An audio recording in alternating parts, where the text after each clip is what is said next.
मी सांगतो, बाकी काही सांगतो. विधी आपला धर्म माणसासाठी आहे. सकाळचा जर विधी करायचा तो 12च्या आत झाला पाहिजे, लोकांना जेवण मिळालं. एखादा सरांनी सांगितलं सुगरचा माणूस हर्ष त्याला त्रास होईल. संध्याकाळचा जर विधी आहे तर 7:30 वाजता झाला पाहिजे किंवा 8च्या आत झाला पाहिजे. लोकांना भोजन मिळायला पाहिजे, लोक आपल्या घरी गेले पाहिजे, कारण धर्म आपला माणसांच्यासाठी. दुसरी गोष्ट, हो भाऊ एकच मिनिट ऐकणार नाही ते सांगितल्याशिवाय काहीच करा. लक्षात ठेवा की जी पद्धत आहे ना, गोंधळ कशामुळे होतो तर याच पुढे. म्हणून मी फक्त हेच सांगणार आहे की आपल्या विधी संस्कारामध्ये जे मातीचं म्हणलं होतं, कुंभ आपण म्हणायचो, पिंपळाची पानं होती, रक्षण सूत होतं, पाणी टाकलं, ते काढलं की नाही आपण? ते का काढलं माहित आहे का? तर विधी हा सुटसुटीत व्हावा. कारण बौद्ध धर्म हा मनाच्या मांगल्यावर बुद्धीच्या कसोटी विज्ञानाशी सुसंगत आहे. आणि विज्ञान म्हणजे आपल्याला इथं सांगितलेलं आहे, तुम्हाला जर चांगला आदर्श वागायचं आहे, पंचशिलाचं पालन करायचं, श्री शरण आणि पंचशिलाचं पालन करायचं आहे. प्रज्ञाशील करुणा मैत्री आपल्या अंगामध्ये असली पाहिजे. इथे कोणी कोणाचा द्वेष करायचा नाही. येताना माणूस एकटा येतो, जाताना सुद्धा एकटा जातो.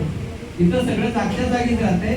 म्हणून देश भावना मनात असता कामा नये, राग लोक असता कामा नये. आपण साधू म्हणलो, साधू म्हणजे साधू हे काम करून धोमस देश आळसा संशय हे आपल्याला घालवून टाकायचंय.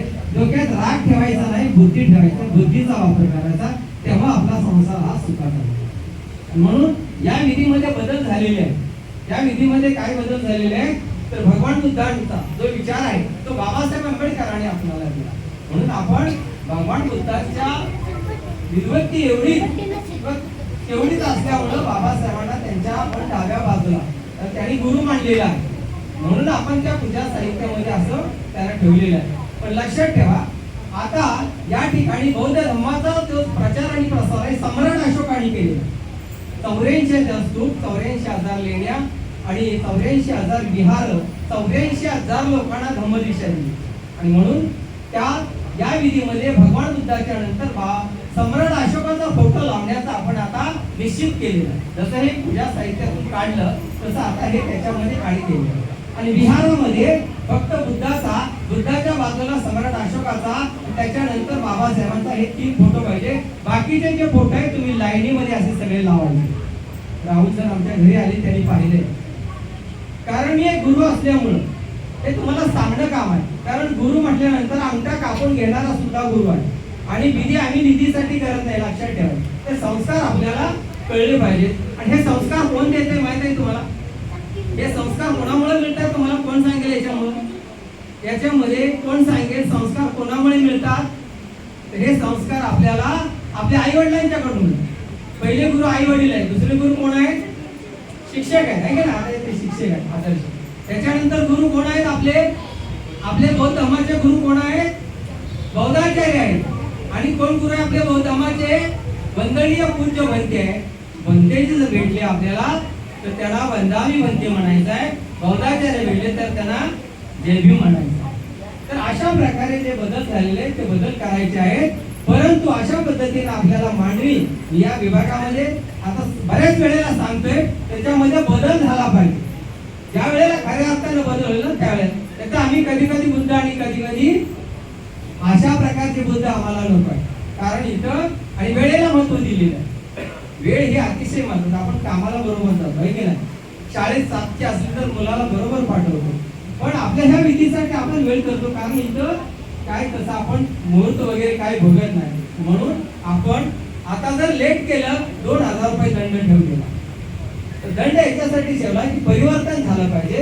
बाकीचे जे लोक आपले मित्रमंडळी येतात आधार कार्डचे ते लोक म्हणतात नियमा हे लोक सुधरत नाही.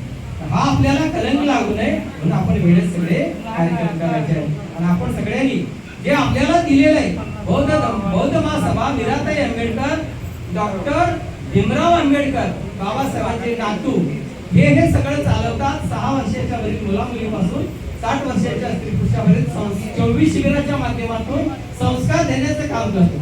आज आपण मुलाला डॉक्टर करतो, इंजिनियर करतो, वकील करतो, प्राध्यापक करतो. इथं महिलांना शिबिरामध्ये बसतो. इथे शिबिर घ्यायचं आहे महिलांचं. मुली सुद्धा शिबिरामध्ये बसल्या पाहिजे. ज्या वेळेला मुलीच्या डोक्यातून राग कमी होईल त्यावेळी तिचा संसार सुखाचा होईल. आणि हे सगळं सुखी जीवनाचा मार्गच आपण सांगत असतो. सत्य धम्म आपला आचरणावर आहे. म्हणून मी या ठिकाणी आपण सर्वांनी धम्माचं आचरण करावं. जे सांगितले आपल्या गुरुनी, जे आपल्या बाबासाहेब आंबेडकरांनी जी संस्था दिली त्याचे हे आदेश आहेत, ते आपण पाळतच असतो, ते पाळावे असे मी आपल्याला विनंती करतो. आणि सरांना आणि ताईंना या त्यांच्या 50व्या वाढदिवसानिमित्त लाख लाख शुभेच्छा देतो आणि त्यांनी 27 पूर्ण करावं अशी मी अपेक्षा करतो. या ठिकाणी मला जे विधीचा मान दिला, आपण सन्मान केला, त्याबद्दल आयोजकांचे मी आभार मानतो आणि या ठिकाणी थांबतो. धन्यवाद. जय भीम, जय बुद्ध, जय भारत, जय संविधान. आता आपण